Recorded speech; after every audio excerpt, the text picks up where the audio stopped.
Mark, difficult game tonight against strong opposition. What's your take on the evening?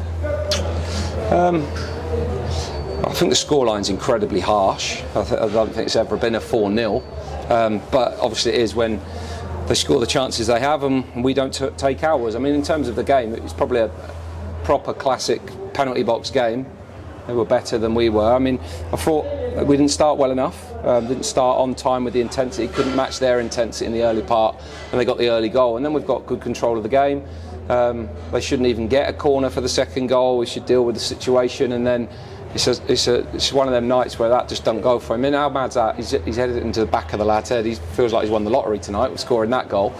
So then 2-0 at half time. We start brilliantly second half. Played with a really good intent and carried on from some of the good stuff in the first half where we created good chances.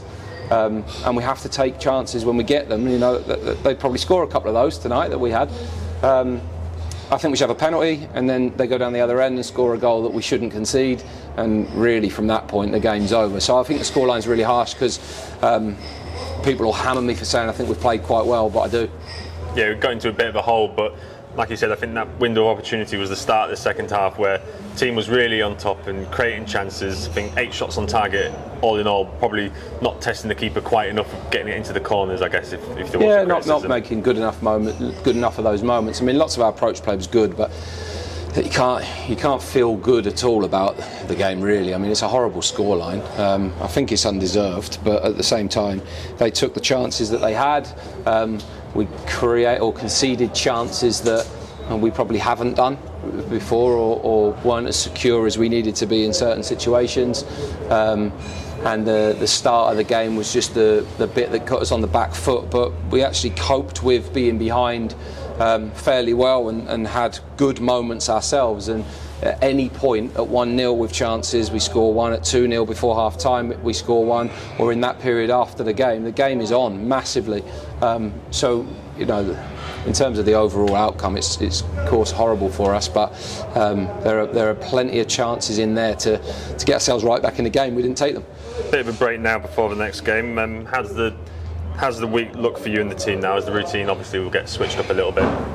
Yeah, just the days that we're in is a bit different to what it is, but we'll have a few days to build up for that game, so we'll get ourselves ready for that the best way we can. It's a busy month for us, really, in a run where we've played Reading, Wigan, Derby, Port Vale, Barnsley. Certainly 4 teams in there you'd expect to be promotion chasing. We've taken 5 points from 5 games, which is okay, but we really wanted 6 to 8 out of that block if we could have done. 5 is no disaster after the first 5 games, which was great, but the next 5 we want to take a better return than 5 from. So it's frustrating that it ends like that little block, because we felt there was actually something in that for us tonight, and it ends up feeling like a horrible night and running away from us. And in the end, you know, we get a few players off the pitch that have done a lot in the last couple of days. We were probably a little bit light from being able to make the number of changes I wanted to after the physical work of Saturday's game. I mean, that takes so much out of you, and we suffered a little bit there. But you need certain things to go your way. Nothing seemed to tonight. So yeah, frustrating for us, and that hurts a little bit. You know, we've been really, really hard to beat here. There's lots of signs of us doing better, but we shouldn't come off with that result. We shouldn't come off not scoring tonight. So we'll have to be better, obviously.